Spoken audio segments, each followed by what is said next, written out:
Hello everyone, and welcome to yet another marvelous video. Today's video is all about everyone's favorite Marvel character, Tony Stark, and his new symbiote-infused armor from the King in Black story arc. It's a wonder how the genius billionaire playboy philanthropist comes up with his unique tech and a suit for every crisis. Be it the God-Killer suit or the nanotech suit, Tony Stark has his unique way of creating his own line of defense against any threat.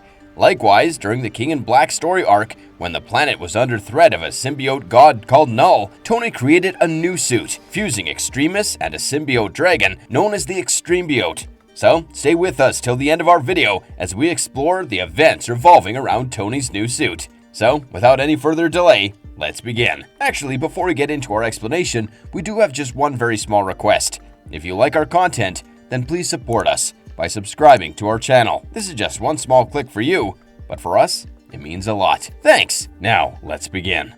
Iron Man's most insane suit ever explored. What made Tony create the Extrembiote armor? The King in Black story arc is all about Null's invasion of planet Earth. Written by Danny Cates, the first issue of King in Black was released on December 2nd, 2020. The story begins with Eddie Brock sensing the arriving forces of the symbiote god as he stands over a high-rise overlooking Manhattan. He soon informed the Avengers, and in moments, all the superheroes of Earth were prepared to defend their planet. However, before he could prepare for his fight, Eddie had one job left to finish, and that was to make sure that his son Dylan was kept in a safe place. Meanwhile, at the Avengers Mountain, Iron Man, Captain America, Hulk, and Captain Marvel stare at the screen, viewing massive hordes of symbiote dragon emerging from the depths of space and approaching Earth. However, Tony had converted a number of Kree and Skrull warships into explosives, turning the entire area of space around Earth a makeshift minefield. Hundreds of symbiote dragons collided with the warships, causing massive explosions,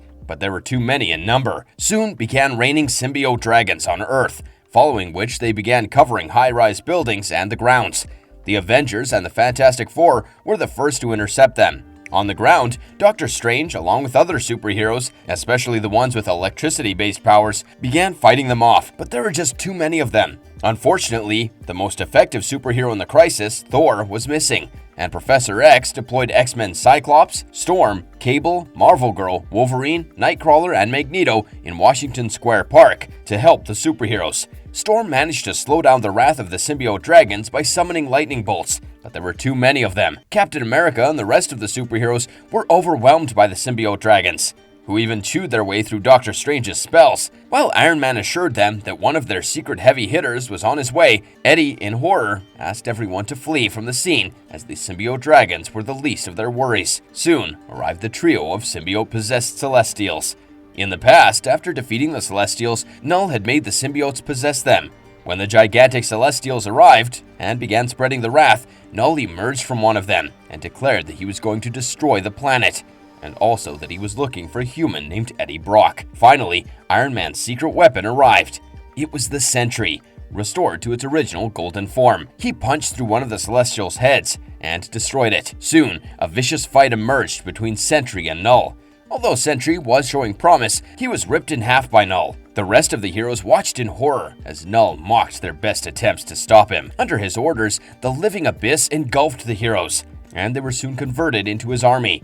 He then made the symbiote dragon shape into a Dyson sphere of a living abyss and encased the entire planet, cutting off all sources of light. With options running out exponentially, Eddie began planning to face the symbiote god all by himself, buying time for them to come up with a plan to destroy Null. Although Eddie, also known as Venom, surrendered to serve Null, the malevolent god strips him of the Venom symbiote and throws him on the streets of the living abyss, brutally injuring him. As Eddie is left mangled and in a bloody mess, Spider-Man, who had managed to evade the living abyss, tries helping him, but is soon confronted by the remaining superheroes in control of the symbiotes. Fortunately, Johnny of the Fantastic Four arrived to his aid and delivered a massive Nova Blast, letting Spider-Man escape with Eddie's body. He brought Eddie's comatose body to the Fantastic Four headquarters, where he tried to cure him. Only Eddie could connect to the hive mind and stop Null, for which it was essential for him to survive. Spider-Man found Dylan and brought him to meet his dad, believing that only a symbiote could save Eddie's life. Iron Man decided to risk his life to get a symbiote.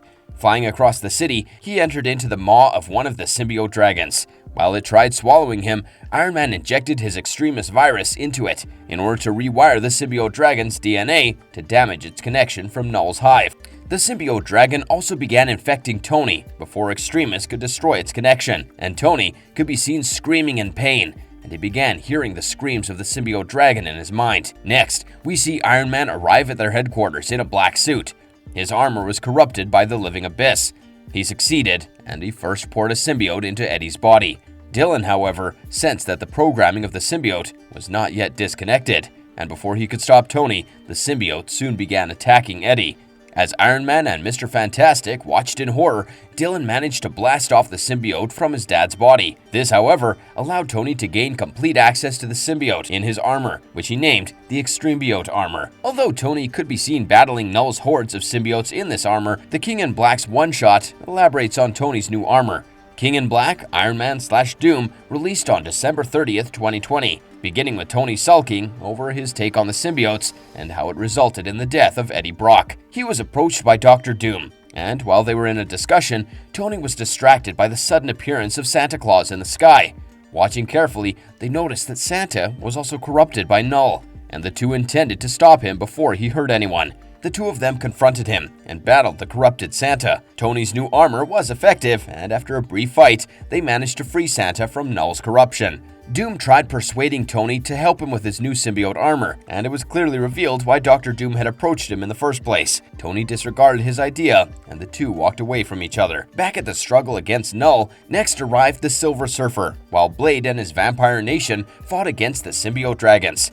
At the Fantastic Four headquarters, Mr. Fantastic decrypts the drive given to Eddie by Wraith and learns about the existence of a force opposite to Null, the God of Light, and also that Dylan's powers were derived from it. Following this, Dylan is taken into battle, while the superheroes protect him. In the field, Dylan is first attacked by the symbiote-controlled Captain America. He throws his shield at Dylan, but he easily manages to stop it, following which he blasts Captain America's symbiote off him. While Null tried grasping Dylan, Thor Odinson arrived, taking the fight to Null. A brutal fight begins between the two, while the remaining two Celestials attack the rest. Iron Man arrives with his new suit and transforms it into a dragon and destroys one of the Celestials. Null impaled Thor with his Necrosword, and his next target was Dylan. He encased Dylan in a cocoon of symbiote, and while the boy struggled, he heard a voice telling him to tap into Null's powers and break into the hive. It was none other than Jean Grey. As they continue their struggle against Null, the God of Light is revealed to be the Enigma Force and blasts into Eddie, stating that he was chosen to be its host. While the Silver Surfer transformed his surfboard into a sword, the reformed Eddie arrived at the scene, taking a similar appearance to Venom. He effortlessly called for the Surfer's board and Thor's Mjolnir and merged the two into a form of a battle axe. Eddie finally managed to defeat Null, stripping him of his symbiote and plunging him into the sun. With the end of Null, all the symbiotes in the living abyss are free, and Venom, also known as Eddie Brock, becomes the new King in Black. Tony's fight with Carnage. Following the defeat of Null, Stark separated the symbiotic armor and placed it in safe storage in his lab. When he later showed it to Flash Thompson, the latter warned him that the symbiote was far from being just a suit and might face difficulties controlling it. However, Stark shrugged off his warnings, stating that if Flash had managed to control a symbiote, that he would be too. Later, during the incident of Carnage's wrath, Stark decided to test the capabilities of the Extrembiote armor. In the Extreme Carnage story arc, the Carnage symbiote bonded itself to another serial killer, this one named Arthur Crane, and Tony, with the Extrembiote armor, tried separating the host from the symbiote. In his new suit, Tony successfully bonded with the Carnage symbiote, but Cletus Cassidy's Codex reclaimed it, along with the Extrembiote, by establishing a connection with the hive mind. He mocked Tony and caused Extrembiote to break his arms, as well as several ribs, before Agent Antivenom stopped him from killing Tony. Cletus, bearing the Carnage symbiote, later bonded with the Extrembiote, and together wreaked havoc throughout the city. He was about to kill McDonald Mac Gargan, also known as the Scorpion, before Miles Morales stopped him. Miles used his Venom touch and passed on high voltage of electricity, eventually overloading the arc reactor of the Extrembiote armor and burning it down. The danger was averted, and Cletus next planned to attack the Stark Unlimited corporate headquarters in order to replace the destroyed arc reactor of the Extrembiote armor with a new one. However, when he failed to obtain it, he killed several scientists in the headquarters and assimilated Stark Sentinel Mark II into the Extrembiote. This helped him gain access to Stark's network and tap into anyone using Stark-branded phones. Cletus transformed Extrembiote into a cyborg symbiote dragon and dispatched offshoots that merged with different suits of Tony. However, Tony and Miles managed to detonate an EMP of high magnitude that destroyed all symbiotes. Towards the end of the day, only a small piece of the Extrembiote was left.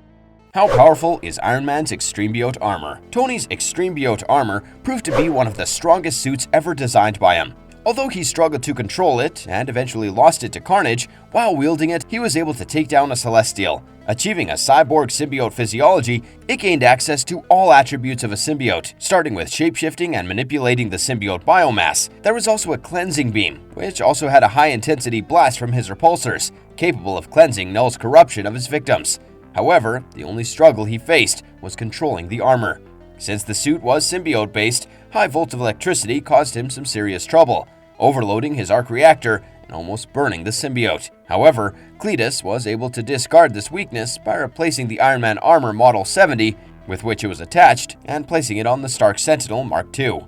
Marvelous verdict. So, we have finally arrived at the end of our video, and we hope you enjoyed our content. Marvel has always been pushing their experimentation with the symbiotes, and we can only wait and see as to what they'll come up with next. They have showcased new characters bonding with even more symbiotes, and how Eddie's life has changed after becoming the new King in Black. Tony's merging with a symbiote was highly intriguing.